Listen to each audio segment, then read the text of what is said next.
Yang Rasulullah khawatirkan atas umatnya apa? Yaitu umat Islam mengikuti hawa nafsu dan syahwatnya. Yang diperturutkan itu hawa nafsunya, Pak. Yang dipikirkan hanya syahwat saja, Pak. Ya. Rasulullah SAW bersabda, "Inna mimma akhsha 'alaikum syahawatil ghayyi fi butunikum wa furujikum wa mudillatil hawa." Sesungguhnya kata Rasulullah, di antara perkara yang aku khawatirkan atas umatku, ya, atas kalian wahai umatku, apa itu? Syahwat yang menyesatkan yang ada pada perut dan kemaluan kalian, dan hawa nafsu yang menyesatkan manusia. Rasulullah SAW khawatir, Pak, karena syahwat dan hawa nafsu ini berat, Pak. Syahwat itu, Pak, beda dengan hawa nafsu. Syahwat itu biasanya lebih identik kepada apa? Tahta, harta, wanita. Itu syahwat. Makanya Rasulullah mengatakan syahwat itu hubungannya dengan perut dan kemaluan. Ya. Sedangkan hawa nafsu, Pak, itu biasanya lebih identik kepada pemikiran yang menyesatkan. Makanya orang-orang sesat itu disebut oleh para ulama apa? Ahlul hawa, pengikut hawa nafsu. Ya. Rasulullah khawatir dua perkara ini, Pak. Yang pertama adalah syahwat, di mana seseorang memperturutkan syahwatnya. Dan ini berat.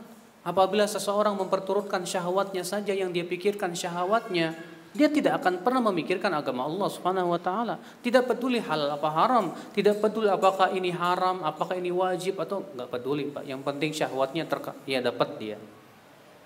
Masyaallah, ikhwatul Islam, azakumullah wa iyyakum. Ya. Yang kedua, wa mudillatil hawa. Hawa nafsu, pemikiran-pemikiran sesat yang menyesatkan manusia. Dan ini lebih berat dari yang pertama.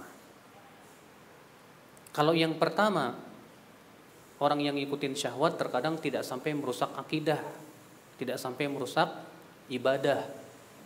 Maksudnya ibadah mungkin tetap sesuai sunnah, tapi ngikutin syahwat.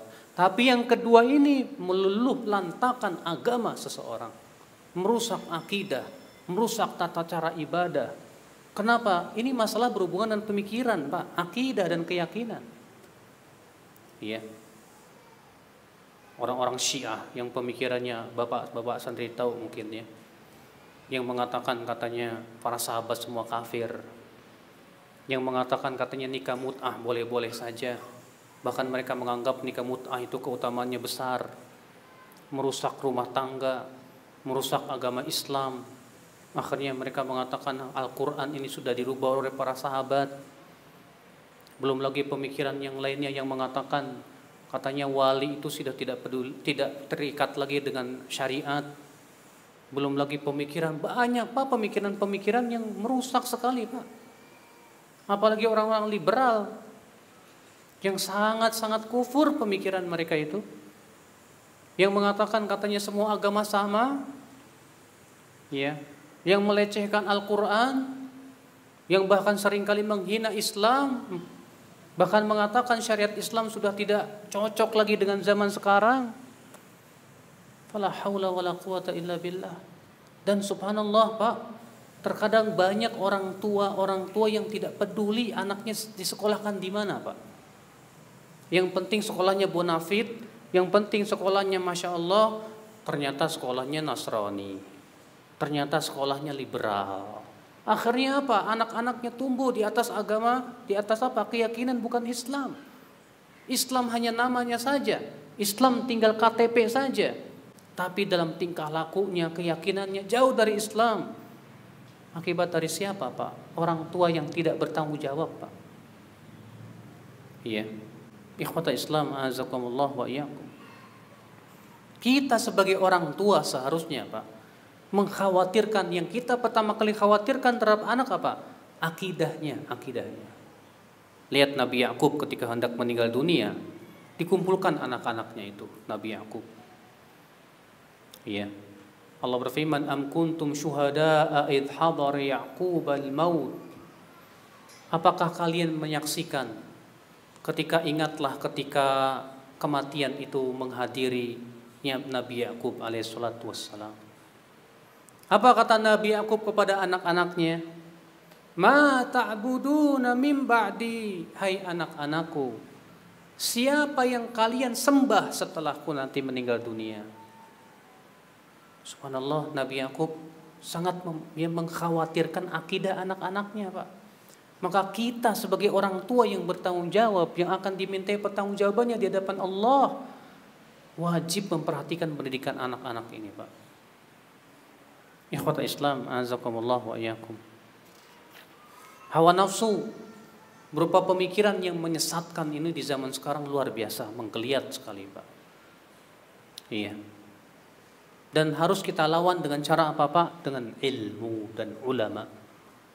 Selalu kita merujuk bagaimana para ulama dari kalangan sahabat, tabi'in, tabi'ut tabi'in. Demikian pula para ulama setelahnya. Kita selalu berhujah dan melihat dalil dari Al-Quran dan hadis Nabi SAW. Sehingga insya Allah dengan ilmu akan hilang syubhat. Ya. Kemudian ya akhal Islam, azakumullah wa iyyakum, Rasulullah khawatir apabila umat Islam dibukakan untuk mereka pintu-pintu kesenangan dunia. Lalu umat Islam pun berlomba-lomba mengejar dunia. Lalu umat Islam pun tertipu dengan kehidupan dunia.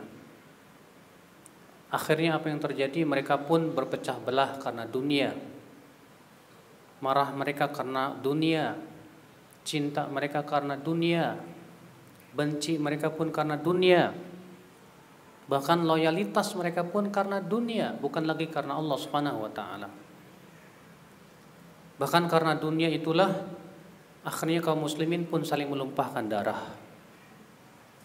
Maka Rasulullah SAW bersabda dalam hadis yang dikeluarkan Bukhari dan Muslim, "Mal faqru akhsha 'alaikum." Bukan kefakiran yang aku khawatirkan atas kalian. Wa inna ma akhsha 'alaikum an tuftaha lakumud dunya. Akan tetapi yang aku khawatirkan atas kalian yaitu dibukakan untuk kalian pintu-pintu kesenangan dunia. Fatanafasuha, lalu kalian berlomba-lomba mengejar dunia. Kama tanafasuha, sebagaimana Banu Israel dahulu berlomba-lomba mengejar dunia. Fatuhlikukum kama ahlakathum, maka dunia akan membinasakan kalian sebagaimana dunia itu telah membinasakan orang-orang sebelum kalian. Ternyata Rasulullah tidak khawatir umatnya fakir miskin, tidak. Kata siapa fakir itu dekat kepada kekafiran? Tidak. Adapun yang tersebar di masyarakat kadal faqru an yakuna kufran, hampir-hampir kefakiran itu yang merubah seseorang jadi kafir, itu hadisnya palsu dengan ijma para ulama. Iya. Rasulullah tidak khawatir umatnya fakir miskin, Pak. Tidak. Justru yang Rasulullah khawatirkan umat Islam itu dibukakan pintu-pintu kesenangan dunia. Akhirnya umat Islam pun tertipu oleh kehidupan dunia. Lalu mereka pun berlomba mencari dunia. Ini yang Rasulullah SAW khawatirkan kepada kita. Makanya ikhwata Islam azakumullah wa iyyakum, ternyata benar ketika umat Islam telah menguasai Persia, Romawi, pintu-pintu dunia sudah terbuka lebar di mata mereka. Apa yang terjadi, Pak? Yang terjadi umat Islam saling menumpahkan darah, saling berebut kekuasaan.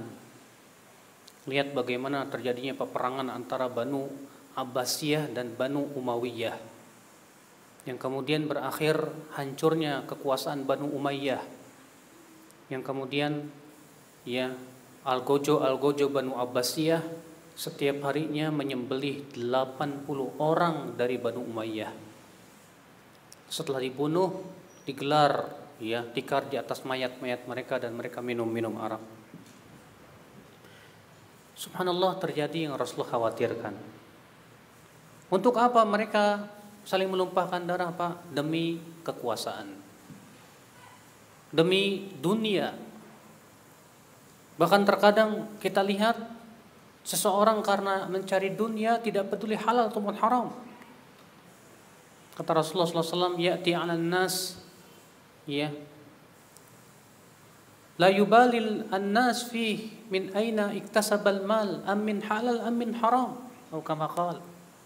Nanti akan datang suatu zaman, kata Rasulullah, orang-orang sudah tidak peduli lagi dari mana ia mendapatkan rezeki, apakah dari yang halal ataupun yang haram, tidak peduli. Yang penting dia dapat duit, dapat rezeki.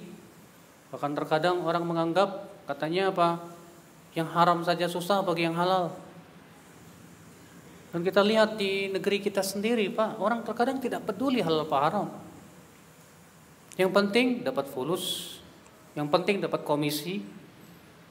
Tak pernah ia bertanya ini halal apa haram. Ikhwata Islam, azakumullah wa iyyakum. Nah, ini yang Rasulullah khawatirkan terhadap umatnya, ya akhi. Maka Rasulullah tidak khawatir umat Islam fakir miskin, gak khawatir. Ya. Tapi yang Rasulullah khawatirkan adalah umat Islam tertipu oleh kehidupan dunia. Umat Islam berlomba-lomba mencari dunia. Umat Islam akhirnya bencinya bukan karena Allah tapi karena dunia. Kalau sudah seperti itu apa? Berpecah belah, bercerai-berai. Ya, nas'alullah as-salamata wal afiyah. Akhal Islam, azakumullah wa iyyakum. Di saat umat Islam tertipu dengan dunia, di saat itulah Allah hinakan umat Islam. Rasulullah SAW bersabda dalam riwayat Abu Daud, "Idza tabaya'tum bil 'inah wa akhadtum adnabal baqar wa raditum biz zar' wa taraktumul jihad sallallahu alaikum dhulla la yanzi'uhu hatta tarji'u ila dinikum." Apabila kalian disibukkan dengan jual beli cara inah, itu riba, dan kalian mengambil ekor-ekor sapi, peternakan maksudnya ya, dan kalian lebih ridho dengan pertanian, dan kalian tinggalkan berjihad, berjuang di jalan Allah membela agama ini, Allah akan kuasakan kehinaan atas kalian. Dan Allah tidak akan cabut kehinaan itu sampai kalian kembali kepada agama kalian. Subhanallah, Pak. Ternyata benar. Sekarang umat Islam tidak peduli halal haram. Cara riba pun gak masalah, Pak. Di zaman sekarang bukannya artinya kaum muslimin tidak peduli riba kayak apa kayak. Coba ya, di Indonesia jangan jauh-jauh ya, di negeri kita aja sistem pembelian kredit rata-rata riba nggak, Pak? Riba. Antum beli rumah ada ribanya, beli mobil ada ribanya. Iya. Terkadang kita minjem dari bank riba juga. Akhirnya kita tidak lepas dari riba. Maka kata Rasulullah, apabila kalian berjual beli dengan cara riba dan kalian disibukkan dengan dunia dan kalian pun tidak mau memperjuangkan agama Allah, maka di saat itu Allah akan kuasakan kehinaan atas kalian, dan Allah tidak akan cabut sampai kalian kembali kepada agama kalian. Nah, ya akhal Islam, azakumullah wa iyyakum. Ini yang Rasulullah khawatirkan, Pak. Umat Islam tertimpa penyakit wahan. Apa itu wahan? Yaitu cinta dunia dan takut mati. Kata Rasulullah SAW, yushikul umam an tada'a bikum kama tada'al akalatu ala qas'atiha. Hampir-hampir umat kafir itu ya akan saling memanggil satu sama lainnya untuk apa? Menyantap kaum muslimin, negeri-negeri mereka. Sebagaimana orang-orang lapar memanggil teman-temannya untuk menyantap hidangan. Kemudian para sahabat berkata, ya Rasulullah, apakah pada waktu itu umat Islam sedikit jumlahnya? Kata Rasulullah, antum kathir yauma idzin. Justru hari itu, di waktu itu kalian banyak jumlahnya. Walakin gutha'un ka gutha'is sail. Akan tetapi jumlahnya kalian yang banyak itu bagaikan buih yang dibawa oleh banjir. Yang namanya buih itu, Pak, ngikutin arus banjir kemana aja dia pergi. Iya. Tidak punya kemampuan, tidak punya kekuatan. Kemudian Rasulullah bersumpah, walladzi nafsu Muhammadin biyadihi. Demi zat yang jiwa Nabi Muhammad berada di tangannya. La yanzi'annallahu an qulubi aduwikum ar-rahba minkum. Allah akan cabut rasa takut musuh-musuh kalian kepada kalian. Wa la yaqdhifanna fi qulubikumul wahan, dan Allah akan lemparkan ke dalam hati kalian al-wahan. Kemudian para sahabat bertanya, "Ya Rasulullah, apa itu al-wahan?" Kata Rasulullah, itu hubbud dunya wa karahatul maut. Cinta dunia dan takut mati. Akhirnya umat Islam kalau sudah seperti itu, Pak, kalau sudah cinta dunia, dia akan tidak peduli dengan halal dan haram. Dia akan berlomba-lomba mencari dunia. Kalau sudah seperti itu, ya sudah. Allah akan hinakan kaum muslimin. Dan ternyata di zaman ini kaum muslimin hina, Pak. Di Indonesia mayoritas tidak umat Islam. Mayoritas, Pak, umat Islam, Pak. Tapi kenapa yang memegang, ya, yang menyetir umat Islam atau di Indonesia ini ternyata notabene bukan muslim.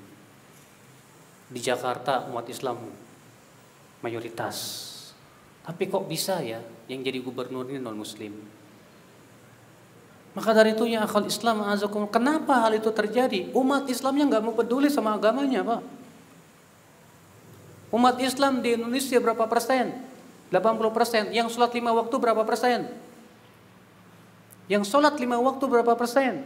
Dari orang yang sholat 5 waktu itu, berapa mereka yang berpegang kepada sunnah Nabi SAW, yang menjauhkan kesyirikan? Ikhwata Islam azakumullah, sedikit sekali. Bahkan terkadang kita lihat umat Islam namanya Islami tapi koruptor. Namanya Islami tapi curanmor. Ya, senangnya mabuk-mabukan, minum arak dan yang lainnya. Itulah, Pak, kenyataan yang ada di negeri kita. Bahkan di seluruh dunia hampir seperti itu keadaannya. Kaum muslimin sudah tidak peduli lagi dengan agama Allah Subhanahu wa taala. Mereka malas untuk duduk di majlis ta'lim. Mereka malas untuk membela agama Allah Subhanahu wa taala. Kenapa? Karena yang mereka pikirkan hanya dunia, hanya perut dan kemaluan saja. Akhirnya jangan salahkan siapa-siapa kalau umat Islam dikuasai oleh non-muslim. Siapa yang salah? Umat Islam sendiri yang tidak peduli dengan agamanya, yang tidak peduli dengan Al-Quran dan sunnah Nabinya Salawatullahi alaihi wasallam. Coba bayangkanlah, Pak, ya. Kita seharusnya sebagai umat Islam di Indonesia ini, kita yang memegang tampuk kepemimpinan. Kita yang mengatur dan menyetir orang-orang minoritas. Tapi kenapa yang minoritas yang kemudian malah menguasai kita? Iya. Ikhwata Islam azakumullah wa iyyakum. Nah, inilah, Pak. Sekarang apa yang harus kita lakukan dalam keadaan seperti ini? Yang kita lakukan, ya, pertama menyelamatkan diri kita sendiri dulu. Allah berfirman, "Qu anfusakum wa ahlikum nar." Pelihara diri kalian dan keluarga kalian dari api neraka. Yang kedua, yang kita usahakan apa, Pak? Kita ajak kaum muslimin, ajak di lingkungan kita dulu deh, jangan jauh-jauh. Di lingkungan kita, ajak mereka duduk di majlis ta'lim. Beri mereka motivasi untuk mendalami agama Allah. Ya, mempelajari Al-Quran, mempelajari hadis-hadis Nabi SAW. Kobarkan semangat mereka untuk apa? Ya, berpegang kepada agama Allah Rabbul Izzati wal Jalalah. InsyaAllah, Pak, kalau ternyata kaum mukminin itu telah kembali kepada agama Allah, masing-masing mereka telah menyadari pentingnya berpegang kepada agama Allah, Allah berikan pemimpin yang luar biasa insyaallah, yang adil, yang membela kaum mukminin insyaallah. Karena Allah berfirman, wa'adallahu allazina amanu minkum wa 'amilus shalihat la yastakhlifannahum fil ard kama istakhlafa allazina min qablihim wa la yumakkinanna lahum dinahum alladzi irtada lahum wa la yubaddilannahum min ba'di khaufihim amna ya'budunani la yusyrikuna bi syai'a. Allah berjanji, apa janjinya? Untuk siapa? Untuk orang yang beriman dan beramal saleh. Apa janjinya? Allah akan berikan kepada mereka kekhilafahan di muka bumi ini, sebagaimana Allah memberikan kepada orang-orang sebelum mereka. Allah akan teguhkan agama mereka di muka bumi ini, dan Allah akan ganti rasa takut dengan rasa aman. Kapan? Ya'budunani, dalam keadaan mereka apa? Hanya beribadah kepadaku saja. la yusyriku nabi syai'a, dalam keadaan mereka tidak mempersekutukan aku sedikit pun juga. Akhul Islam, azakumullah wa iyyakum. Inilah kenyataan yang kita lihat, kaum muslimin tertipu dengan dunia. Kaum muslimin berlomba-lomba mencari kedudukan, berlomba-lomba untuk mencari kursi. Akhirnya tidak peduli untuk memperjuangkan agama Allah. Yang mereka perjuangkan apa? Partainya. Yang mereka perjuangkan apa? Kepentingannya. Yang mereka perjuangkan bukan kepentingan Allah dan Rasulnya, ya akhwat Islam. Fa'Allahul musta'an wa alaihi tiklan. Maka akhi, setiap kita berbuatlah sesuai dengan kemampuan masing-masing. Paling banter anak dan istri kita didik, Pak. Anak kita, istri kita ajak ke pengajian, duduk di majlis ta'lim, betul-betul menjalankan agama Allah dalam kehidupan sehari-hari, dalam cara makan, tidur, demikian pula ya bagaimana akidah dan ibadah kita. Ikhwatul Islam, azakumullah wa iyyakum. Yang Rasulullah SAW khawatirkan atas umatnya, apa itu? Dibukakan kepada umatnya pintu-pintu kesenangan dunia. Ya, lalu umat Islam pun tertipu dengan kehidupan dunia. Na'udzubillah. Semoga kita tidak termasuk orang-orang yang tertipu dengan dunia, Pak. Ya.